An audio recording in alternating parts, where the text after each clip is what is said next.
আসসালামু আলাইকুম সুপ্রিয় শিক্ষার্থী, তোমরা সবাই কেমন আছো?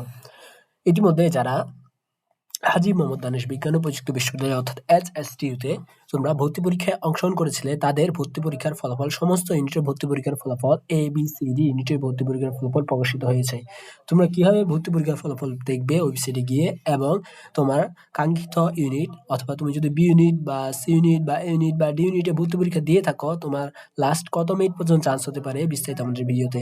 মূলত এই ভিডিওতে আমরা কিভাবে রেজাল্ট দেখবো এবং বি ইউনিটের কাটমার্ক সম্পর্কে, অর্থাৎ বি ইউনিটের লাস্ট কত মিনিট পর্যন্ত চান্স পেতে পারে সে বিষয়ে একটি বিস্তারিত আলোচনা করব। তো চলো শুরু করা যাক আমাদের মেন আলোচনায়। তোমরা প্রথমে তোমার ফোনের বা তোমার যে কোনো একটি ডিভাইসের ক্রোম ব্রাউজারে গিয়ে HSTU অ্যাডমিশন লিখে সার্চ দিবা, দিয়ে প্রথমে যে ওয়েবসাইটটি থাকবে এই ওয়েবসাইটে ক্লিক করবা। ক্লিক করার পরে তোমার কাছে এরকম একটি ইন্টারফেস চলে আসবে, ক্লিক টু লগ ইন। এই অপশনে তুমি ক্লিক করবা। ক্লিক করার পরে তোমার কাছে এরকম একটি অপশন চলে আসবে, সেখানে তুমি তোমার অ্যাপ্লিকেশন আইডি এবং পাসওয়ার্ড, এই অ্যাপ্লিকেশন আইডি এবং পাসওয়ার্ড দিয়ে তুমি তোমার এই লগইন অপশনে ক্লিক করে তুমি তোমার প্রোফাইলে ঢুকবা। স্টুডেন্ট প্রোফাইলে ঢুকলেই তোমার কাছে তোমার রেজাল্টটি, তোমার ডিটেলস এবং তোমার রেজাল্টটি শো করবে, কোন শিফটে কত মিনিটে তুমি চান্স পেয়েছো সে সবকিছু। এবার আসি কাটমার্ক নিয়ে। হাজী মোহাম্মদ দানিশ বিজ্ঞান ও প্রযুক্তি বিশ্ববিদ্যালয় 2024-25 সেশন অনুযায়ী যে একটি মার্ক বা একটি মেরিট পজিশন পর্যন্ত চান্স পেয়েছিল তোমার বিগত সালের ভাইরা, সে বিষয়ে এই কাটমার্কটি আমি অ্যানালিসিস করে তোমার জন্য বানিয়েছি। চলো শুরু করি। HSTU B unit last merit chance 2026। B ইউনিটে মোট আসন সংখ্যা হচ্ছে 740টি, সর্বমোট আসন সংখ্যা 740টি, বাট সাধারণভাবে বি ইউনিটে আসন সংখ্যা হচ্ছে 710টি এবং প্লাস 30টি হচ্ছে আর্কিটেকচার সিট। যারা তোমরা আর্কিটেকচারের ভর্তি পরীক্ষায় অংশগ্রহণ করেছিলে তাদের জন্য 23টি আর্কিটেকচার সিট আলাদা করে থাকে।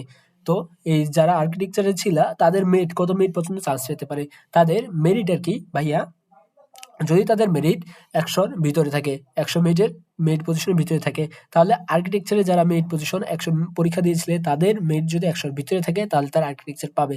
এখন আসি 710, এই 710 পজিশনের অর্থাৎ 710টি সিটের ব্যবধান নিয়ে কারা চান্স পাবে এই 710 সিটে। মোট 3টি শিফটে পরীক্ষা হয়েছিল, B1, B2 এবং B3। 3টি শিফটে মোট আসন সংখ্যা কত করে ছিল ভাইয়া? 3টি শিফটে মোট আসন সংখ্যা ছিল 236টি করে। এবার আসি ভাইয়া কাটমার্ক কতদূর যেতে পারে আর কি, অর্থাৎ তোমার কাটমার্ক বলতে তোমার মেরিট পজিশন লাস্ট কত মিনিট পর্যন্ত চান্স পেতে পারে। ভাইয়া 2024-25 সেশন অনুযায়ী ওভারঅল 3 শিফটে, ওভারঅল ভাইয়া 3 শিফটে 450 মিনিট, 450 তার মেরিট পজিশন ছিল 450, তার মিড পজিশন ছিল, তার লাস্ট পর্যন্ত সে চান্স পেয়েছে, অর্থাৎ 450 মিড পজিশন পর্যন্ত সে চান্স পেয়েছে 2024-25 সেশনে। এবার ভাইয়া তোমরা আশা করতে পারো এবারকার মিনিটটা আরো দূরে যাবে, এবার তোমরা আরো লাস্ট মিনিট পর্যন্ত চান্স পাবা। কেন ভাইয়া?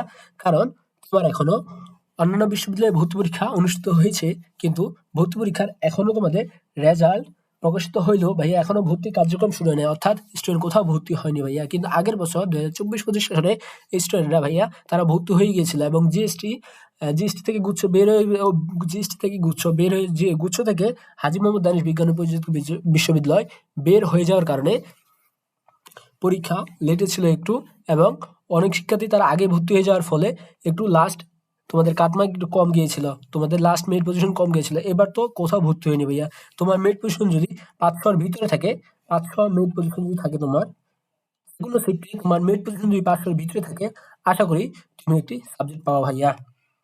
তো ভাইয়া কখন কোন মেরিট দিবে এবং first merit, second merit, last merit কখন কোন মেরিট পজিশন প্রকাশ করবে ভাইয়া, সে বিষয়ে আপডেট পেতে হলে ভাইয়াকে সাবস্ক্রাইব করে রাখো। তো সকলকে ধন্যবাদ, আশা করি ভিডিওটি তোমরা উপকৃত হবা। জুম্মা মুবারক সকলকে, আসসালামু আলাইকুম।